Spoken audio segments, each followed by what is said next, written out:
and thank you for joining us today. My name is Krista Bisnath. I'm the Senior Advocacy Officer at Freedom United. Freedom United is an advocacy organization empowering the world's largest anti-modern slavery community to take action to end modern slavery and human trafficking around the world. We believe in bottom-up mass action to transform systems and values so that forced labor in all forms is rejected. Today, we're having a very important discussion on prison labor and exploitation. According to the latest global estimates of modern slavery, forced prison labor accounts for 1 in 7 of all forced labor cases in the world. Today, the US incarcerates 1.2 million people in its state and federal prisons, and according to a recent ACLU report, incarcerated workers produce more than $2 billion in goods and commodities while earning an average of 13 to 52 cents per hour. Some states do not pay incarcerated workers at all. Today is the start of Black History Month and is also Freedom Day in the United States. In commemoration of the day, the 13th Amendment was signed by Abraham Lincoln 158 years ago. The 13th Amendment to the US Constitution purportedly abolished slavery and involuntary servitude. It states, "Neither slavery nor involuntary servitude, except as a punishment for crime whereof the party shall have been duly convicted, shall exist within the United States or any place subject to their jurisdiction." This exception or punishment clause begs the question, did the US really abolish slavery with the 13th Amendment? In order to thrash this out, we'll be discussing the history of the amendment, the US's stance on forced prison labor elsewhere, the country's current reliance on prison labor for essential services, and whether incarcerated persons view prison labor as a path to rehabilitation or not. As we explore these questions, we hope that this webinar helps broaden your knowledge on this topic. After the discussion, we'll have a brief Q&A with questions from the audience. If you didn't send us a question ahead of time, you can send questions on Zoom or Facebook chat or on Twitter.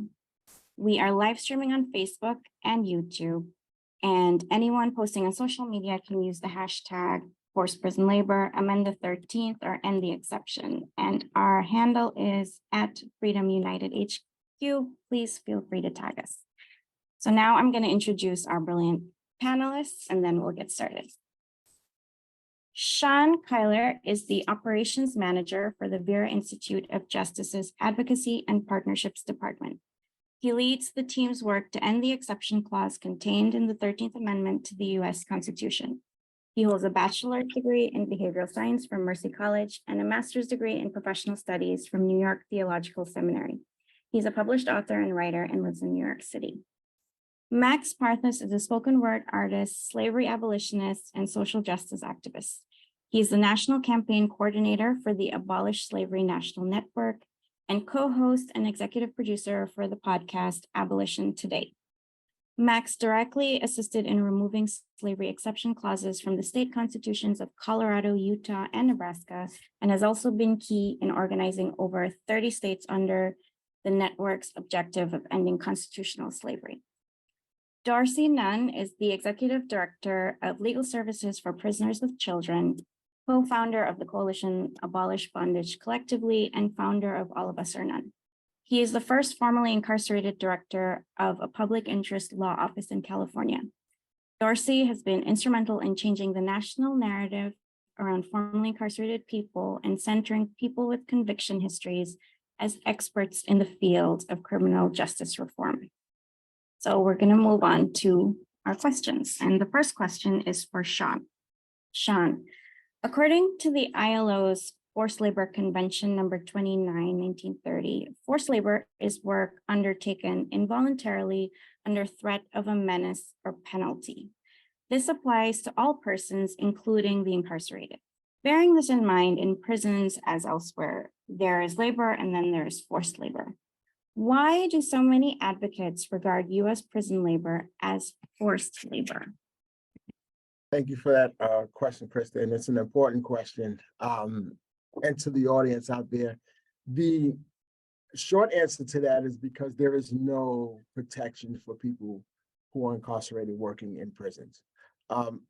What my introduction didn't say is I'm also formerly incarcerated. I spent 24 and a half years in New York State prisons working in this forced labor system. I've held jobs from menial jobs to the max jobs, which paid $15.50 every 2 weeks for 10 days worth of work. I've held positions work. And when we think about this question of how work in prison, it really, and a little bit of this is traumatic because it takes me back to that period, so bear with me. It's forced labor, first of all, because there's no choice. A person doesn't have the freedom to say, I don't want to work. I want to do something else. I want to better my education. I want to work on my case. I want to go to the law library. And when you are at the program committee, which is how the system works in New York City, you are told if you do not accept a job or some type of educational programming, then you're subjected to a misbehavior report. You're subjected to being locked up. You're subject to limited privileges, which will allow you only to have an hour of recreation a day, and you may actually be locked in your cell. And so there's really no choice in the matter that you have to work or suffer major consequences.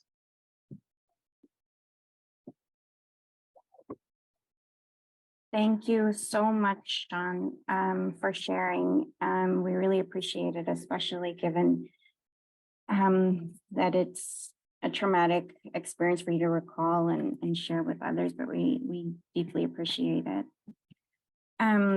Dorsey, our next question is for you. So California's prison firefighter program reportedly saved the state $1 billion a year while paying workers $1 an hour. Regarding the program, one former firefighter told NBC, can it be looked at as some form of indentured servitude or slave labor? Yes, it could be. Yet, formerly incarcerated Chandra Bazelko wrote for the LA Times that she found prison labor was fulfilling her existential duty to society, and that many incarcerated firefighters shared the same sentiment. She says that it is not the incarcerated, but people on the outside who are against prison labor. What would your response to her be? My response would be, I got 30 chapters of All of Us and None. All of them are formerly incarcerated people. I'm one of the co-founders of the formerly incarcerated and convicted people and family movement. All of those are formerly incarcerated people. So to actually take the word of one person and that actually set the standard for what we actually believe, I think is absolutely ludicrous. I got two formerly incarcerated people in my organization that were firefighters, and they didn't feel like they was anything less than enslaved. So like everybody that I know that actually been forced to do the labor at gunpoint, forced to do the labor at by having their families disrupted and having access to their families, to be shipped off all over the state, thousands of miles away from their home front if they actually refused to actually toil for pennies on the dollar. None of them agreed that it's anything less than slavery. And by the way, if she wanted to feel fulfilled, she could have actually been doing stuff like walk around the yard and collecting money and donating it to, the cause to fight AIDS, or actually taking up a collection to actually send people to advance their higher education, because those are some things that imprisoned people do also. So there's other ways that you can feel fulfilled and necessarily and not necessarily to buy into the concept of slavery, because like involuntary servitude is slavery. And I think that when we get down to the question of race and class on the outside, when I'm talking to people, particularly whites, they keep calling it indentured servitude. they're not calling it an involuntary servitude. And you can have people all around the country being forced to toil up under these conditions at gunpoint.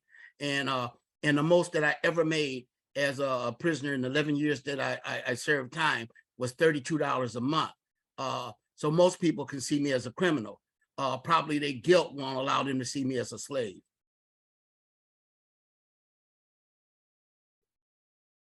Thank you. Thanks for that response. And I think that brings us very neatly into the next question, where you left off in terms of seeing you as a criminal and not seeing you as a slave, because that's the tension with the 13th Amendment, is that it does allow slavery in prisons. It literally says that. And the fact that it still exists 158 years later means that this is acceptable on some level to the vast majority of the country for whatever reason. So my next question is for Max. And it's that the US takes a very strong stance against the forced labor of incarcerated Uyghurs in China, passing the Uyghur Forced Labor Prevention Act last year, which assumes that all goods made in the Uyghur region are linked to forced labor. Freedom United has a campaign calling on the Chinese government to end the detention and forced labor of Uyghurs. So we fully support the UFLPA, but we can't help wondering, why does the US government find that forced prison labor is wrong in China, but acceptable in the US? Is the criminal justice system in America that much more wholly faultless and trustworthy? I'm going to give you a very simple answer to that. It's the height of hypocrisy. As simple as that. The United States and its government are hypocrites. They are practicing legalized slavery, human trafficking, and forced labor while denouncing it in other nations that are not doing it as much as we are doing. But I'd also like to state that slavery is much more than the one-dimensional aspect of just labor. There are two components in the exception clause of the 13th Amendment. It says slavery and involuntary servitude. Slavery is not limited to just labor. There's also the warehousing of bodies, even up to pretrial detention in places like Rikers Island, where in order to incarcerate a single individual in a pretrial detention center costs $556,000 a year. That's not a cost, that's an incentive to incarcerate. And we also heard from the Department of Justice on a number of occasions, including Eric Holder's speech in Ferguson, when he explained that the city of Ferguson was using its police force as a revenue generator. So with slavery, you have far more than just labor, free labor. You've got slave catchers, you got slavery supporters, you got people who exploit the incarcerated and their families. It goes through the whole gamut, all the way from the beginning to the end, including the school to prison pipeline. So I think it does us a disservice when we only focus on just prison labor, which is just one aspect. As a matter of fact, right now, as we speak, they are burying the body of Tyree Nichols. Now, Tyree Nichols wasn't subject to forced labor, but he was certainly subject to slave catchers out hunting human beings in order to fill these cages. Thank you, Max, and thank you for making that distinction. And yeah, it's a very important point. And especially the warehousing of bodies, as you put it, because it's also a huge problem with immigrants who are detained by ICE, and they're kept, and they haven't really been convicted of anything, and they're still being made to work as well. They're being forced to work, and we'll come back to this point that you made about incentivizing Incarceration. Exactly. So Sean, we'll come back to you for a little bit of history about the amendment. So could you share with the audience the difference between the slavery abolished and the slavery allowed for in the 13th Amendment?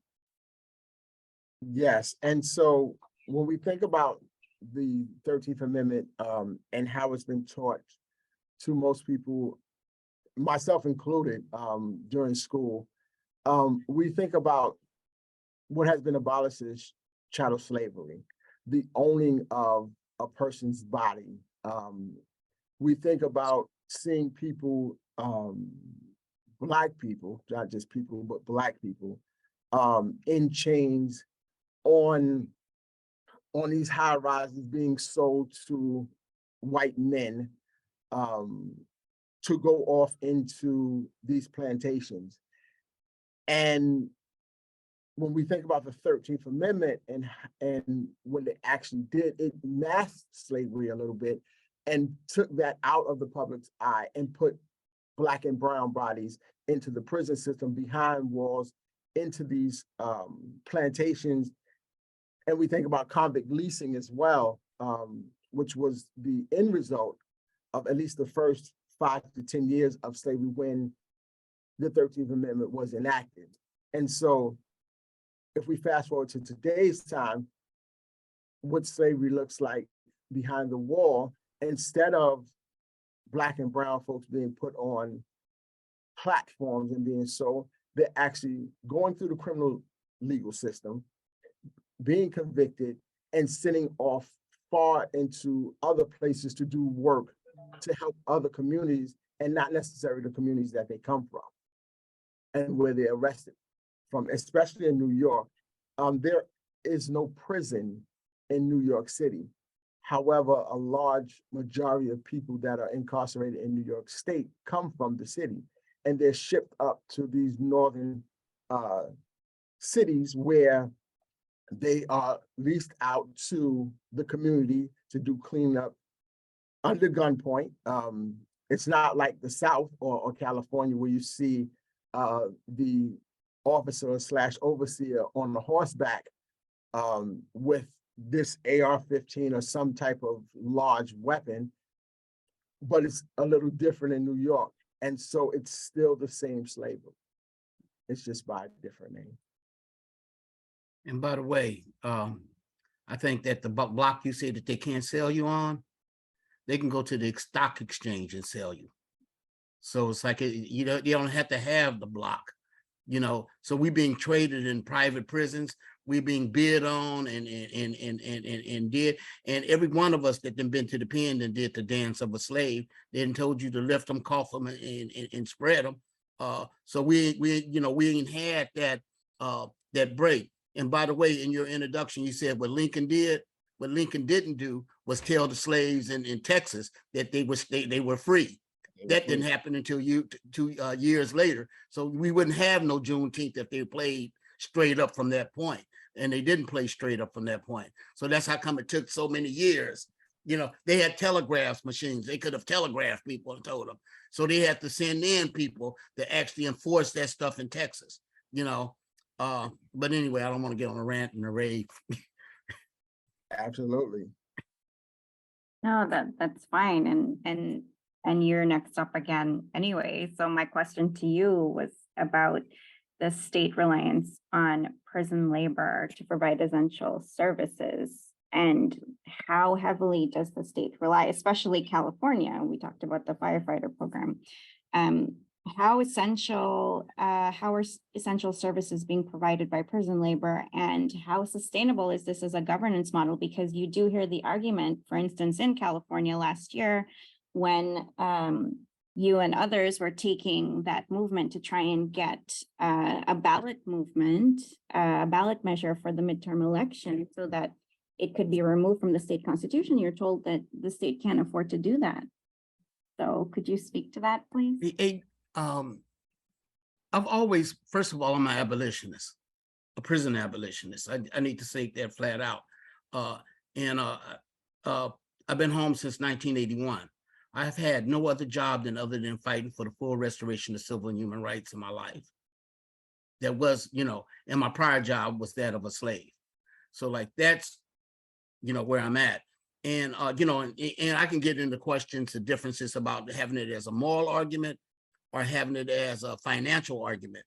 We lost ACA 3 in the state of California when the governor decided to actually do said, what would it cost to actually pay people, right?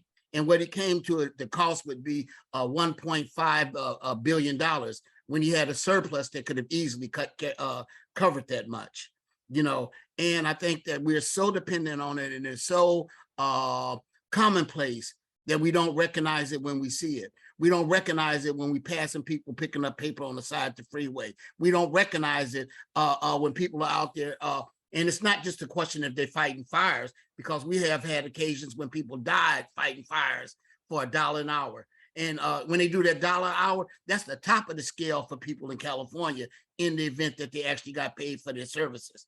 And by the way, it's not just they do slavery based on people's conviction history. In places like Alameda County, you got people being forced to work or being paid less than nothing to actually prepare the food so they can actually market that stuff out in other places.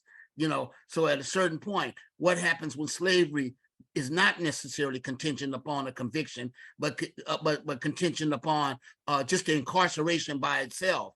And by the way, my body had a value whether I worked or not, so I can agree with Max. Max, they sold me, and my body was worth hundreds of thousands of dollars a year, and that was dependent upon something. When you say that we get into it, we got institutions like in Susanville that's refusing to close because they actually think that it would actually impact the city if they close the prison.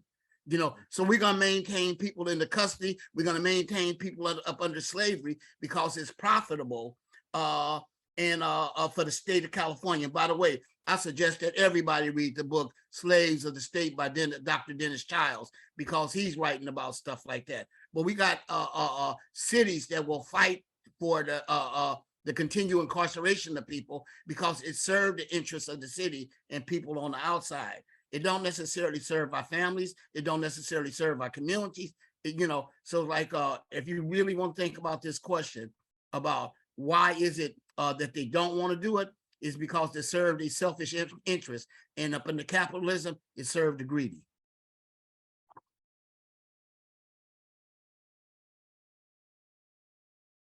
Thank you. And that brings us to Max to discuss the relationship between prison labor and mass incarceration, which ties into, I think, what Dorsey was talking about just now. I do want to clarify some things as well. I am a slavery abolitionist. I'm not a prison abolitionist. I'm not a criminal justice reformist. And I am not a prison abolitionist. I am a slavery abolitionist in the vein of Frederick Douglass and Harriet Tubman, fighting the same exact thing. And also, there is a definition for slavery. Many people don't even know what the definition of slavery is. And if you're going to be an activist fighting against something, it's a good idea to know exactly what that thing you're fighting against means. So at the Abolish Slavery National Network, we go by the Harvard Bellagio guidelines, which are based on the 1926 Slavery Convention, which the United States has signed on several times, including, I believe, 53 other nations. And it says the legal definition of slavery in international law is found in Article 1 of the 1926 Slavery Convention, which reads, slavery is the status or condition of a person over whom any or all of the powers attached to the right of ownership are exercised. So it's about the rights of ownership. Do you literally own someone? And as Dorsey pointed out, we are buying people right now on the open market through prison stocks and jail bonds. You can be a 12-year-old boy in China and go online and purchase people. It's as if they want you to think you're buying beds and that you're buying buildings, but the truth is you're buying the fact that those beds and those buildings will be filled. And the contracts that these for-profit private prisons have with the US government guarantee them anything from 80 to 100% occupancy for up to 25 years, which means you're predicting that these prisons are not only going to be filled, but they're going to continue to grow. And when you have prison for profit, it creates a demand for prisoners. And so if you don't have enough prisoners, then you simply make more by criminalizing people, particularly minorities and the poor, which is what we see every day. through things like sagging pants laws or marijuana prohibition laws or many other ways in which they criminalize our lives. I just saw a video a few weeks ago where an 80-year-old grandmother, Black grandmother, I believe it was in Alabama, was being arrested because she didn't pay a $77 water bill. Now that's debtors' prisons, and yet it's supposed to have been abolished, but it's here still. So the connection with slavery and mass incarceration is the incentivization of incarceration. It creates, it's what it is actually an economic development program that is used not only in America, but has been adopted globally now with the growth of these for-profit private prisons. There's a prison, for instance, in Ghana. It's the oldest prison in their nation, which was built to hold 600 people, but it's currently holding 6,000 people in some of the most inhumane conditions you can imagine. In Turkey, they built over 200 new prisons in order to house dissidents. Not because they want to house dissidents, because the model we've created shown that they can create a fortune by taxing their citizens in order to house the unwanted in prisons. I don't even use the term mass incarceration because it's a misnomer. It does not tell the true story. It's a watered down version of what is happening that accuses no one and holds no one accountable. If it were truly mass incarceration where everyone was being was equally subject to it, there would be 5 million more white people in prison right now. But that's not the case, nor does it point at the racial aspects of what's going on here. So it's very much a neutered down version. And you have to ask yourself a very simple question. Can mass incarceration be abolished? Is it illegal anywhere? And it's not. And it can't be abolished because it's not actually a thing. It's a description of an event in certain times. So I call it what it is, what the Constitution calls it, and I act accordingly.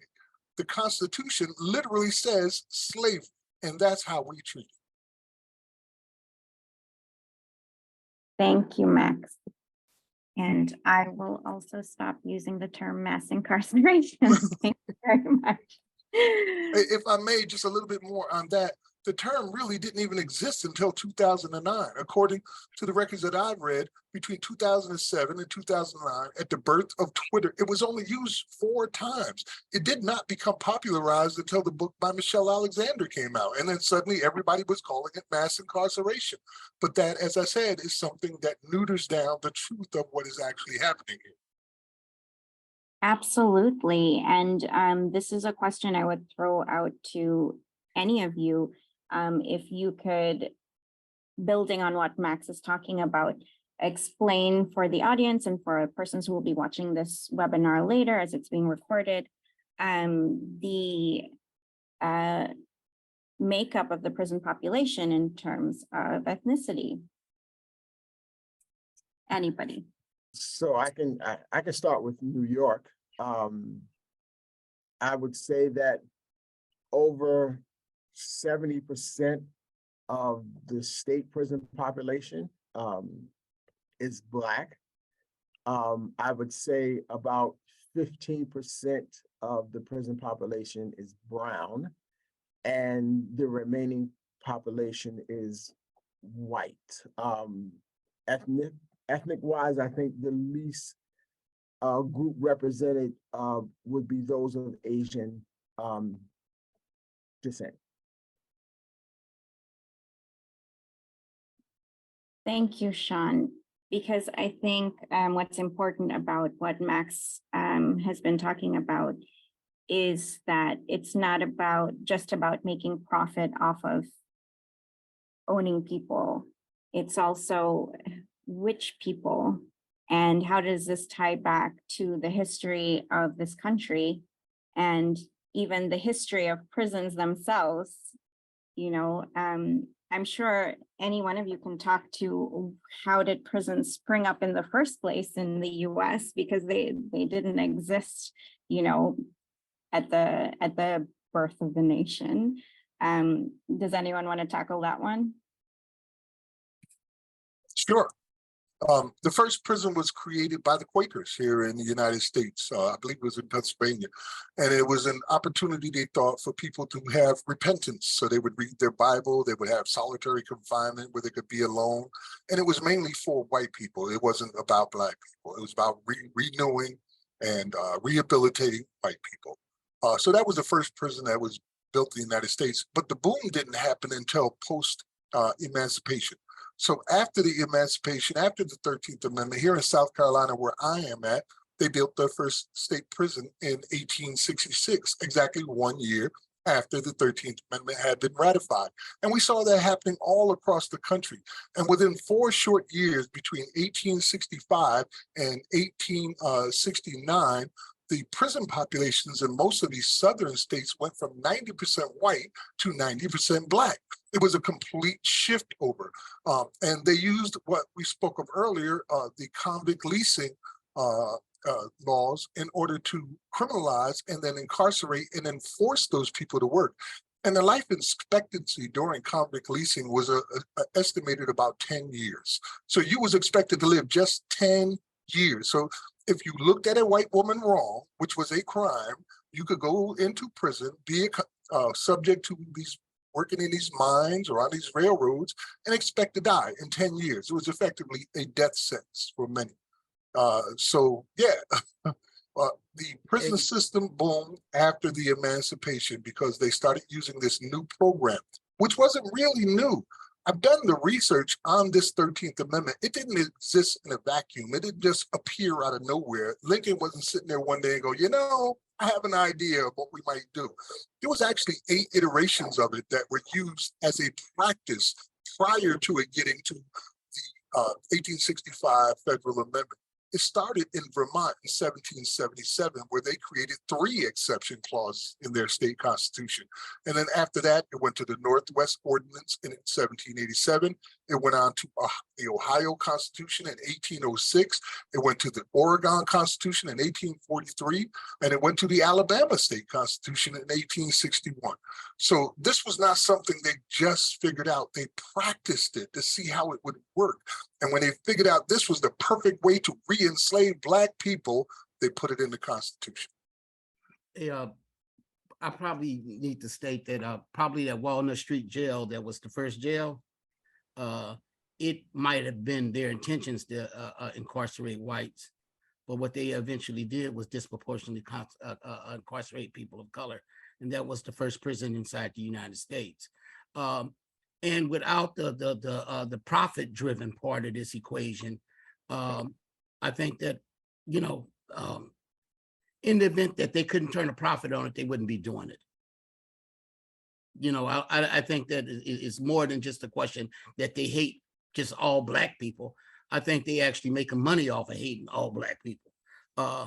If you separate those two things, I think that it could come out a different way.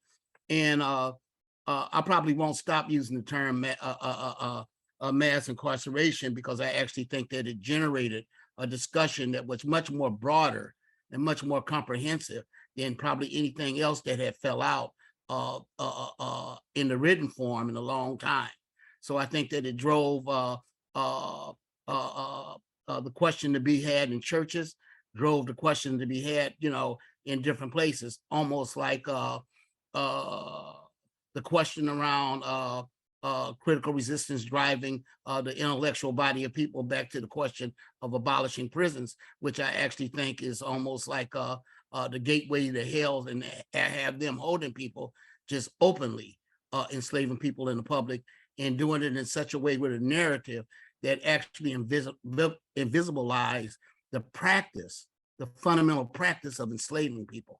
You know, so it can be written, unwritten, not written, only thought about. The reality of it is the practice that I measure. And that practice is what they're doing to human beings in this country right now. And I struggle from the bottom up on every given point, you know. So the people that I know that have been enslaved, when we talk about that stuff, it is in such terms that it wouldn't be allowed on this Zoom call. It wouldn't fundamentally be allowed on this Zoom call if we was having a real conversation about what does it look like, what does it feel like. You'll get every coarse word that you can think of when people are responding to what they have been subject to. And not only what they've been subject to, the inequity of being subject to that stuff, while their families lingered in limbo and poverty, while their labor was actually being stolen. So as all of us are known, we're not only fighting for the abolition of slavery, we're also fighting for the wages to actually be paid in the event that you hold somebody. Because like if they just say like, we're gonna do away with the fancy words in the Constitution and they still exploiting the shit, exploiting us periodly, it doesn't necessarily mean that is equitable, not only to us, but it's not equitable to our communities, it's not equitable to our families, and it amounts to the theft of the labor is constituting multiple billions of dollars that's being stolen from our communities in general. So it's like having this conversation about, abolishing slavery. I don't expect that they're going to actually abolish prisons, but I actually think that we need to be demanding that they do something with prisons. And if we don't, I can't accept the notion that 4 generations from now, we're going to have what you say, 1 million, 1.2 million people in that existence in that thing. I think that stuff needs to be abolished straight up. So I can't necessarily linger with the thought that anything that they did justifies that mass body of people, particularly Black and brown people. And we're only talking, to the most part, when we're talking about prisons, we're not talking about immigration detention centers. We're not talking about these other things that somehow seem to be differentiated from their exploitation also. And I think that is a broader concept that we actually got to fight for, that actually mean that justice will look a lot different than what's being demanded right now, because certainly they didn't send me to prison for rehabilitation. They sent me to prison and enslaved me. And if I may just add one more point to that in the colorization of the prison system, we would be remiss if we didn't highlight the war on drugs in the 70s and how the prison boom and the changing of the color of those that are incarcerated went from white to almost exclusively Black in our communities, over policing, and really just hurling people right into the system for any little thing to make sure that they got a criminal record so that they can use Black and brown bodies to further their agendas. So I definitely want to add that. A lot of that came in the 90s too, like the 3-strike laws. There were 25 states that adopted these 3-strike laws in one form or another, immediately in tandem with the Clinton-Biden crime bill. So I know people who are in prison right now for life. For instance, a man in Alabama who's serving a life sentence in prison. It was his 3rd strike for stealing $8. $8 got him a life sentence. Another woman stole a coat because she was homeless in the winter, and she stole a $100 coat and she got a life sentence. And there's 25 states that have that, which takes the powers out of the judges' hands and forces them to send people to prison for life. Those absolutely, those mandatory minimums. And in New York State, in particular, the prison boom, the building of the prisons came from federal money. And we had in the 90s, I in particular was incarcerated in 1997 when the prison population was almost 78,000 people. It's half that now, thankfully, but that was all due to federal money for right-on sentencing in this crime wave, allegedly. And so for New York State, that federal money, Governor Pataki, who really ran on a tough on crime platform, was elected, and he took that federal money and really changed the complexity of the prison system and the court system from top to bottom. And they were giving out sentences of 50, 60 years, 70 years. I remember the first person I saw come upstate with 60 years to life. Like, it blew my mind that a judge could say, hey, I'm going to give you 60 years to life. And I had been incarcerated maybe about 5 or 6 years at the time. And just to think that someone would be subject to this for 60 years at 17, 18 years old is insane. When I say it's the practice for me, I went to prison in 1972. I was in the jail in 1971. My homies are just now getting out. So the practice for me is looking at my homies come out with no work life left, no way to get back, So, like when we look at it, it's like the human beings that I was in prison with, some of them are just coming home, and you can see people start struggling around the question of what to do about aging prisoners. You can see organizations that's doing that. And when you said that it was half as much as it used to be, some people in New York was on the front lines fighting for the reduction of that particular system. So if we don't sit around and we just accept the norm as the norm, then we're gonna have I can remember asking Angela Davis at one point, do you think that they would stop when they get to 1 million? She told me no. They went to 2 million before we can blink an eye.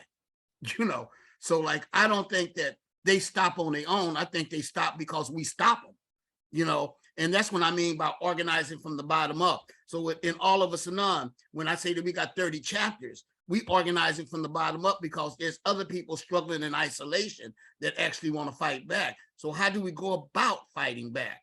And how do we go about actually putting resources in so people can actually engage in that fight back? So if we're going to be doing stuff like fighting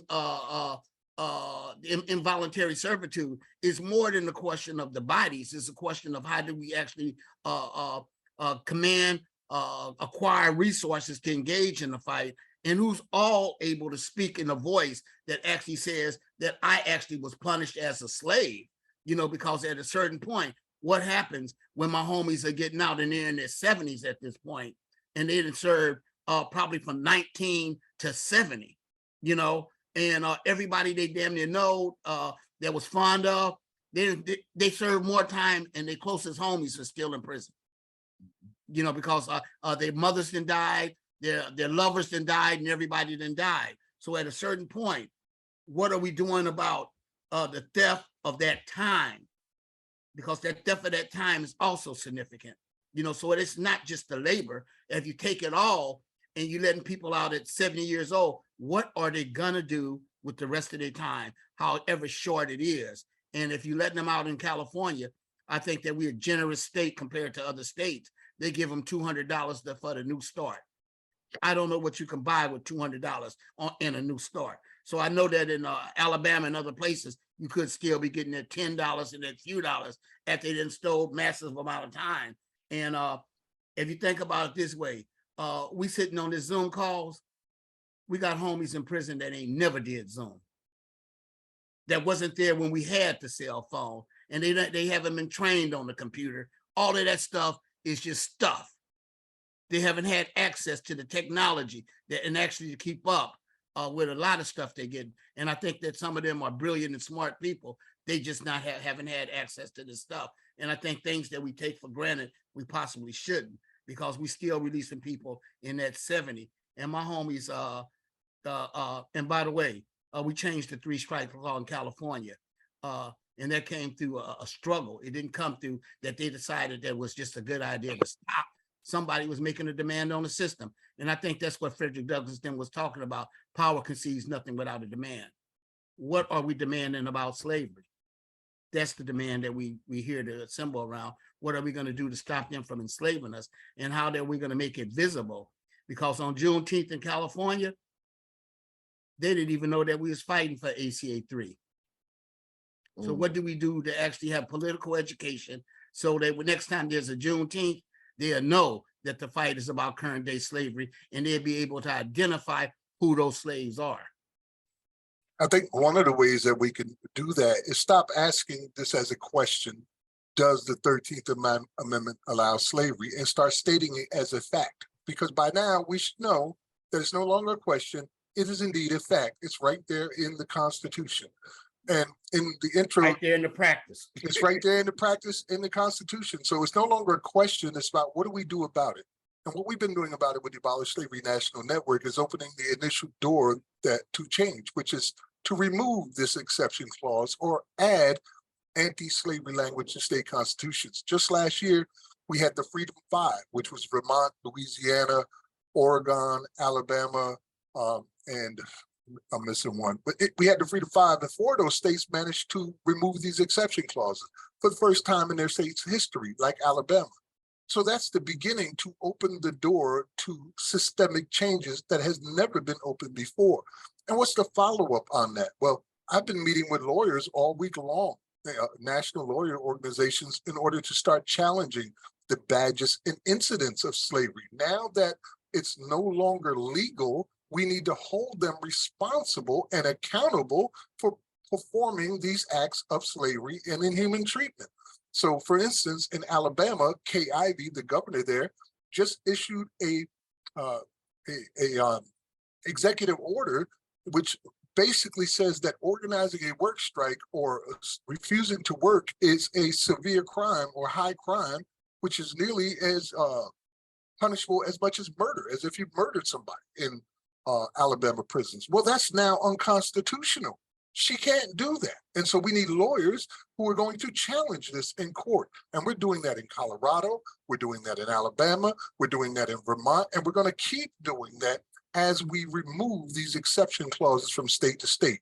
This year, I have 15 states I'm working with who are doing the exact same thing, which means that we are going to flood these courts with these suits, and eventually we'll start setting precedents and winning some of these cases.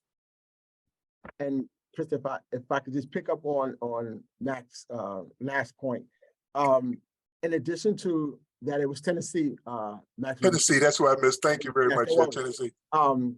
We have the End the Exception campaign that we've been running for the last year as well, which has an educational component. And what we found out through data from Worth Rises, we found out when we asked the question about how much people knew about the 13th Amendment, upwards of 75% of the people did not actually know that there was an exception clause within the 13th Amendment. 82%, right? Let alone what it meant and the effects of it. So I wanted to add that. Thank you, Sean, for bringing that up. I was going to mention that as well. We're also part of the End the Exception movement, and that's the reason we have this title for the webinar today. Because even though it is a fact, as you say, Max, there are too many people who do not know this. I don't know how many family members I have who see things that I share and say, I had no idea. So that's why we're doing this today. Unfortunately, most people still do not know, and we need to raise awareness. We need to educate. We need to do whatever we can. Yes.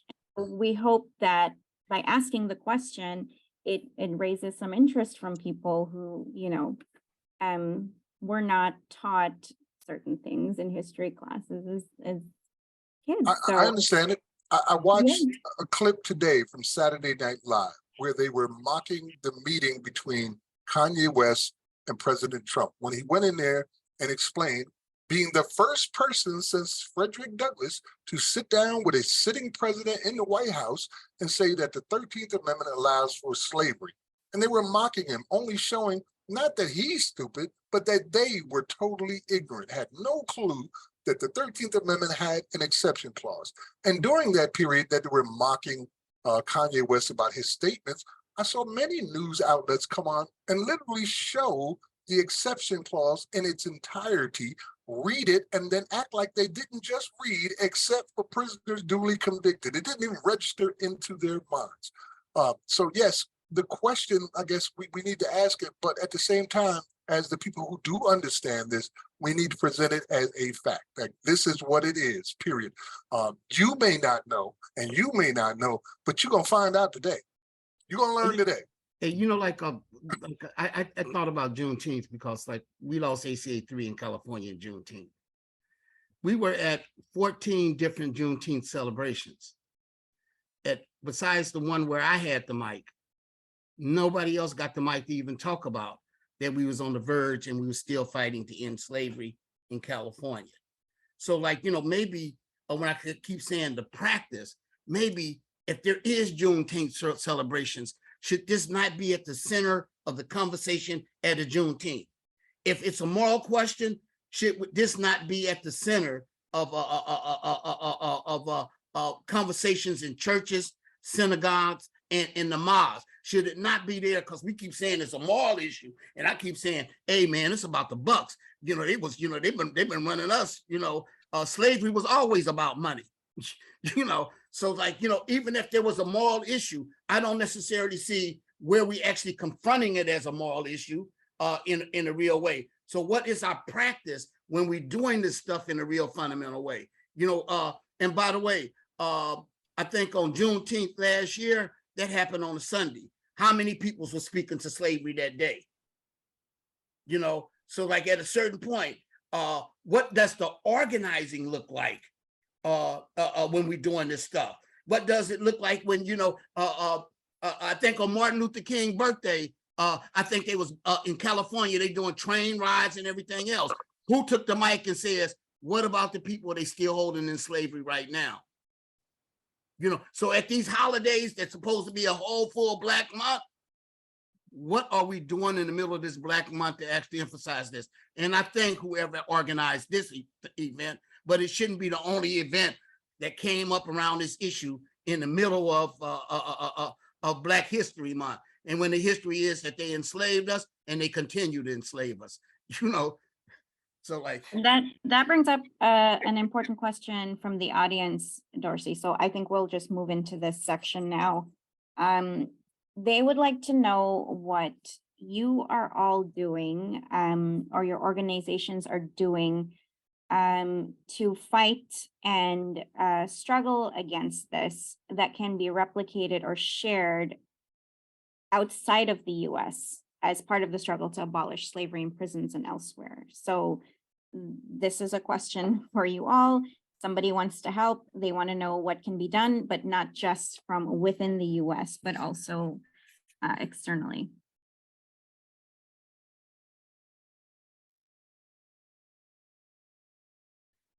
For me, we can export the written stuff that we got because we actually writing papers and we actually doing research about this, and hopefully that can translate and somebody else can replicate that in different places.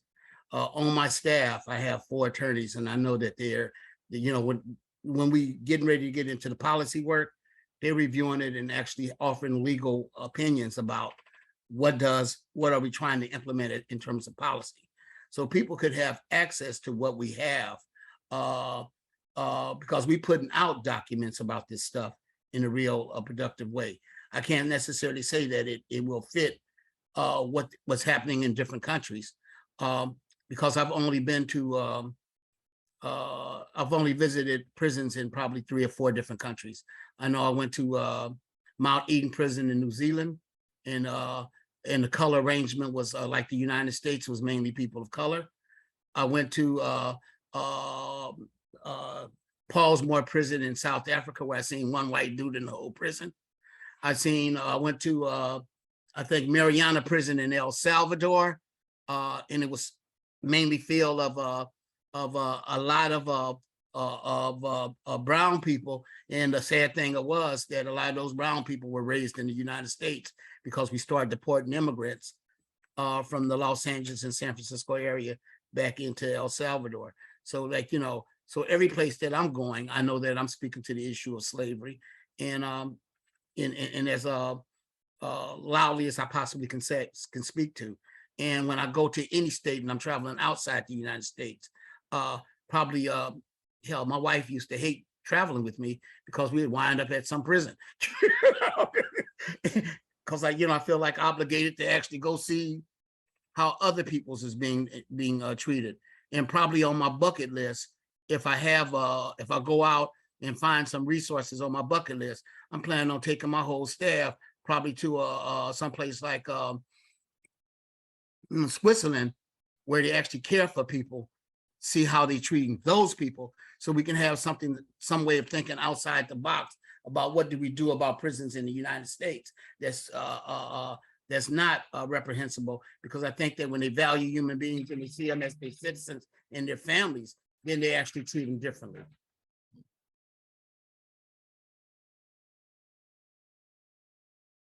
John or Max? Yes, we are addressing this as a crime against humanity, slavery, which is illegal everywhere, all over the globe, basically. So I would suggest that if you're dealing with this, like we are in places like Ghana or Australia or South Africa or England, that you start addressing it as a crime against humanity, rather than legitimizing these illegal components of which constitute slavery, human trafficking, and forced labor. So that's a start right there, is to change your mind about what it is you're actually dealing with, which is why I mentioned about the mass incarceration. We don't want to neuter this down. We don't want to water it down. We want to address it exactly as it is, just like it says in our Constitution. And if you're in a country that is dealing with this issue, you should address it in the same way.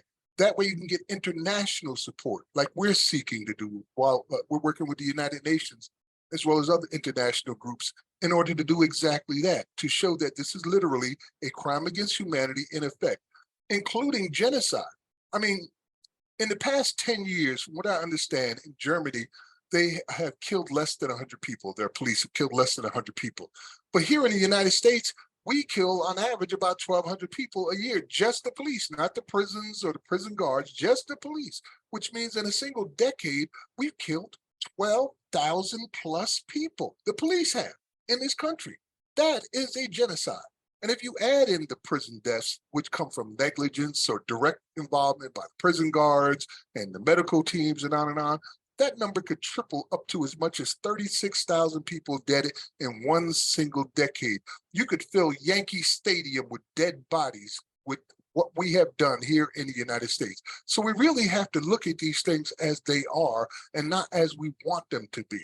This is slavery and human trafficking done by the state legally through their constitution. And briefly for my organization, we look at this on a national level. We are not as yet looking internationally or have sites internationally. We're trying to really focus in on changing our constitution, and which is a long fight, a long, hard fight. And so we partner in coalitions with people on the ground who are doing this amazing work, and we partner with them to help them as much as we can. Thank you. So Hey, I need to raise this one issue, because I think I'd be remiss to my homies. It may be against the Constitution and it may be against humanity. I can say screw the damn Constitution because it's wrong, period. Fundamentally, I would fight this thing if they said it was legitimate in the Constitution, which I'm doing. You know, so like I wish I can say that I fully embraced the Constitution. At one point, the Constitution that had us legally as slaves, so like, I don't put that much worth on it. All I want them to do is to stop the practice of enslaving people, whether it's constitutional or not. It needs to end, period. And I can dress it up and say, oh, we can just go by their laws to get it to end. My homies in prison that actually done walked off their whole lifetime in prison, that was a waste of their lifetime. So it got to end, whether it's constitutionally or not. And I don't think that the only way that we go about this question is through practicing law, because I know that when we ended long-term solitary confinement in California, it was 30,000 people on hunger strike. So like, what kind of organizing are you willing to do to actually stop them from enslaving your homies? So if it's only a conversation, a generic conversation, I'm willing to go further than that in terms of my struggle to end slavery. So y'all probably need to be conscious of that.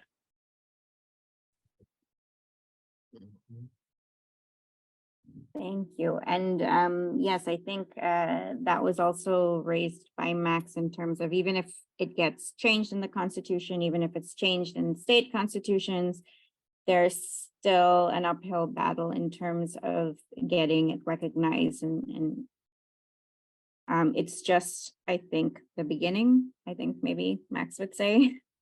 So Yes, it's the beginning. You can't go anywhere without doing that. If slavery is legal, how are you going to have freedom? You got to make it illegal, and then you can work towards your freedom goals. So that's where we're at right now. And we're not limiting ourselves to just constitutional efforts. As I said, we're working with attorneys, we're working with the United Nations, we're working with educational experts in order to help with that 82% that don't know about it. And I myself do a weekly podcast, educational podcast every week at abolitiontoday.org, where I help to do that.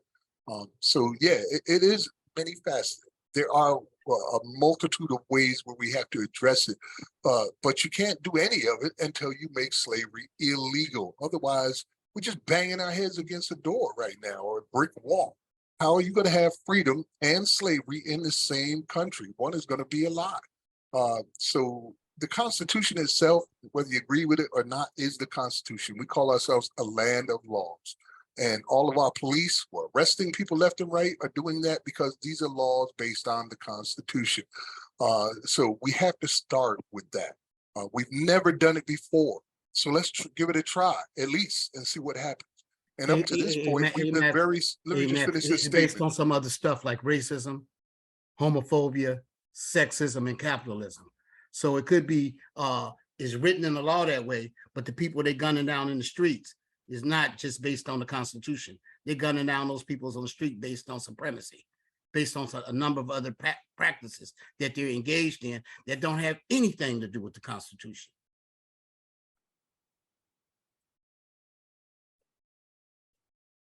I think what Max is saying is that in terms of interventions and what's possible for people to do to address this, we do need to have some form of legal basis as well, because we can't respond in kind. I'm not saying, hold on, I'm not taking anything off the table. Right. I'm not saying, you know, I'm not saying that you shouldn't actually approach this thing through litigation. I'm not saying that you shouldn't approach this thing through policy change. I'm not saying that all these things is inconsequential. I'm saying that they're part of a larger scope of things that actually should be considered, you know, and considered in a real way, you know. Absolutely. So like, you know, I don't think that we got to, you know, the question of ending chattel slavery based on just constitutional arguments. There was other things that was taking place to drive that question in a real different way, you know. So, you know, so if you limit it to just that right there, God, I don't even know how to say this. For my freedom, I'm not going to ask you for permission for that. You know, that's what I need to say, you know, in real clear terms. I done moved past asking for permission for half the things that I do, because most of the things that I do, people didn't even consider I could do them. You know, so I'm not asking for permission for people not to enslave me anymore. And I'm not going to be standing around while they enslave my children and saying, oh, this is just a horrible thing. You know, I will do everything that I can to actually keep them from slavery. Yeah, and I think we all agree with you that it's a multitude of approaches, and we can't do this just one by one in our silos. We need to work together. We need to bring our different strengths and skills and experiences in order to tackle this. And I don't think that, as everybody has already said, it's going to be easy at all. So any and everybody needs to show up for this fight. But let's move on to maybe 2 more questions from the audience, because we're running out of time. So we have a question about the disconnect between the engagement of it being slave labor and some prisoners really wanting to work in order to build their skills. And how can we have a system where for those who want to work, they can be fully covered and benefit fully from their work? Is it policy? Is it prisoner unions?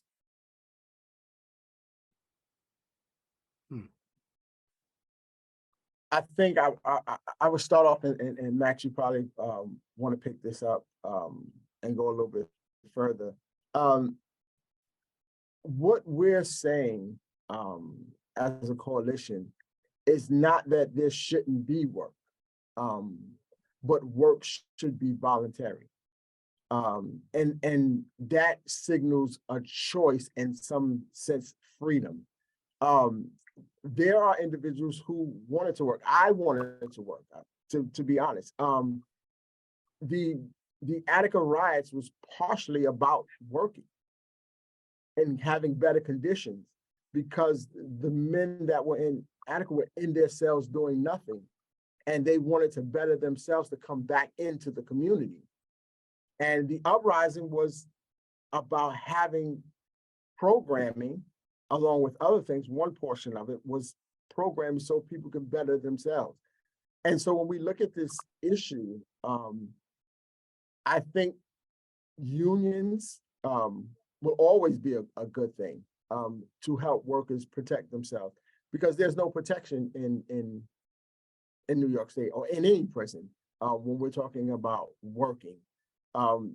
Those conditions are horrible. Horrible. I don't care what system you look at. The conditions are horrible for people working. At one point in time, in one of my many jobs, I used to sew uniforms for correction officers. I also used to sew uniforms and make uniforms for New York City's DOT. These are contracts that the state got, that were using my body to fulfill a need. So I agree, unions would be a good thing. And, you know, I got one of my staff members organizing probably a panel discussion with former members of the United Prisoners Union. And that existed probably 40 years ago. But we're looking at our elders who have actually did organizing around that question.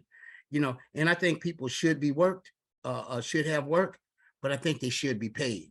I don't want to distinguish that homeboy shouldn't have been paid for, say, sewing those uniforms. I think you should have got paid, you know, and I think that if you got paid, and if you had any children, you could have paid child support. And if you didn't have any children, you could have saved up your money and been able to actually walk out to prison and be able to rent someplace, if we can actually remove the question, have you been convicted of a felony off of rental agreements? So like a whole bunch of this stuff is still linked to old school discrimination, old school practices. And I believe that people should have the right to work in prison, but I also believe that they should pay them for their labor. I wholeheartedly agree with that, Dorsey. Should I chime in? Go ahead. For us at the Abolish Slavery National Network, we're not mixing these two together. We had that problem in California, where there was a bill already on the table that was not our bill about inmate labor and being paid for it. Our main purpose there in our bill was only about removing this offending language, which allowed for involuntary servitude. It's a very complex situation when it comes to prison labor. Yes, those men and women are being exploited by companies that are selling their products for exorbitant prices within the prisons. There's an economy there and they have to exist, or they just might want to do something with their hands and feet every single day outside of the boredom that comes along. So it's, you know, we could talk about how much they should get paid, but will they get paid, or will the prisons take that money and not give them anything but pennies on the dollar, which is what they do in some places. Like Starbucks uses inmate labor to make their gift packages every year, and they pay minimum wage. But the prison does not give that minimum wage to the inmate. They take all of that money out. So how do we protect them in those cases? You know, we have to really look at these things. And also there's more than just monetary incentivization. In the California, for instance, when you work fighting fires, for every day you're fighting a live fire, you get a day off from your sentence. And that's another way to incentivize labor within the prisons, is by reducing sentences. Should they get paid for what they do? I mean, yes, I think they should, but I don't think it's limited to just payment. Should they get rights? Do they get days off? Are they protected by OSHA? Is there safety standards involved? All of these things need to be taken into consideration. And there's a wonderful report that the ACLU put out, 154 pages long, which is titled Captive Labor, I believe, in the United States. Everybody should read that. It really breaks down this whole labor system who's getting paid, how much they're getting paid, and on, because we can't do it here in this little conversation. It is very complex, but I suggest that everybody read the ACLU report that came out just last year. And at the top of their list of recommendations of changes was to remove the exception clauses from these state constitutions, which allow these institutions to do this legally. Because if you're not a human being, if you're not a citizen, you don't have any rights, which is why we have so many people who are disenfranchised from voting after they get out. Hey, Max, I'm in California, and I know that we're fighting on two fronts. You know, we're fighting for wages. I know that we're fighting on two fronts, and everything that you said that people should be entitled to have a safe work environment. We want that stuff too, you know, and we don't want to continue. If they would have actually evaluated that, if they actually paid somebody, would people have been returning to prison so fast in the event that they had got out and been paid, they would have been able to actually secure a life that was outside of desperation walking out the gate, you know. Those things actually do need to be discussed, because we're releasing people with nothing to actually fall back on. And we thinking that they're going to just, like, you know, that somehow when we was in prison, they sprinkle some magic foo-foo dust on us and we're going to be able to survive after we leave the gates. Some of us don't survive, and some of us actually do harm based on desperation, because desperation made bad choices look good. You know, so at a certain point, what do we do to do that? And I don't think that we lost because we had a wage bill. I think that we lost because we had poor organizing.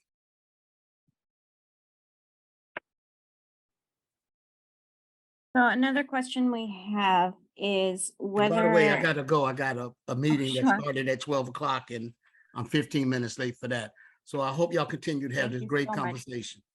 Thank you for joining us, Okay. Sean and Max. Another question we have is whether you think the US should replicate humane prisons like Halden in Norway, where prisons are not seen as punishment, but instead as safeguarding and as a support measure, or is the private profit lobby too big an obstacle for that to be possible in the US? I think it's a good idea to try, but you got to remember, Norway does not have to deal with the racism issue that we have to deal with. So that's a whole element that changes everything in this country, because institutional racism exists here, whereas there's very few Black people in Norway that they have to deal with. So I think that changes the complexion of everything, pun intended. But yes, I believe we can have a more humane prison system. I think the goal should be to have a more humane prison system. And if we were to do that, I think that we would end up with about 70% of our prison population being released, because they never should have been there to begin with. They were only put in there in order to generate revenue for the prison industry. Most of our inmates are not violent offenders. They're not sex offenders. They're not murderers. Most of them are in there for nonviolent, drug-related, poverty-related crimes, and they shouldn't be punished. They should be receiving help. And that's the perspective that countries like Norway have. We're not here to punish. We're here to help, to try to make people's lives better, to rehabilitate. And that's not part of the conversation in the United States. We are pro-punishment, very much so. In Michigan, they just had an example, would be a brother there, and I can't think his name right now. I believe it's Pete. But he was incarcerated for many years. He got out, he changed his life, he became an attorney. They hired, or they elected their first Black Supreme Court justice in Michigan, a woman, and she hired him as an aide. And then suddenly there was this loud noises coming from justices around them, other judges, and people saying, how can you do this? How can you hire this former felon who shot at cops? Because this is shameful. So what we're dealing with there is now consequences after he's paid his time. He's already paid his dues. He's already rehabilitated himself, and yet they still want to punish him to the point where he's not allowed to advance in this important arena, and his voice doesn't matter. So these are the things that we have in the United States that may be unique to us that we have to address as well. Sean? So I have very little to add to that. I would say that my organization, prior to my working here in 2019, actually went to Norway to visit their prison system. And what I can say, and they took some other people who were not actually working here, but from my conversations with some of those individuals, it was a life-changing moment to see how Norway handles their prison system and how humanity and the human side of is shown in everything that they do in their prison system. And their prison system is truly about rehabilitating their own people, as opposed to when we think about the United States system, where it's purely punitive from top to bottom. And when you think about, especially going through that system and coming out on the other side of it, I received very little from the state that went towards rehabilitation. I have to say that I was incarcerated for a crime I didn't commit. With that being said, I took programming that was voluntary, that was not mandatory, but was voluntary. And I got the most from those programs in building character and building skills that were sustainable for me to transition from outside of the prison into this current role that I'm in. It was because of those opportunities from places like Hudson Link for Higher Education in prison that allowed me to, become the person that I am today and move in some sense past that, but at least put it in the rearview mirror and still thrive in today's society. And so a part of the question that was asked about the forces against progression, I think about New York's bail reform and bail reform across the country and the forces of the bail industry and police, corrections, district attorneys. That force is real, and we have to combat that force, and it's a powerful force, but it's not a force that can stop us from doing what we need to do, because this is a serious moral issue that we have to stop having slavery and having this exception in the clause if we're asking others to do the same. Thank you both so much. We've gone quite over our time. Thank you so much to the audience for joining us. This has been a brilliant discussion, and I hope we keep the conversation going. As we said, we need to keep talking about this. We need to keep raising awareness about it. And so I hope everyone will continue the conversation online, on social media, in their networks, and keep the pressure up so that we can end the exception. You can go on freedomunited.org and find our campaign and sign our petition. You can go to endtheexception.com and learn more. There's a fantastic breakdown of the history there. And we're going to be sending around a link to this recording so you can watch it again. You can share it with your friends and family. And we'll also include some links to further reading and other resources that you might find helpful. Please add abolishslavery.us to that list as well. We're the ones that's working on the state campaigns who have been successful now on 7 occasions, and we got 15 on the table this year, and we need support and help, particularly fiscal support. So if you're able to make a donation, go to abolishslavery.us and please do so. If you want to donate your time, you can contact us there to do that as well. Thank you, Max. Thank you. All right. Thank you very much. Bye. Have a blessed day, and thank you for putting this together. Peace, Sean. Thank you. Thank you. It was a pleasure.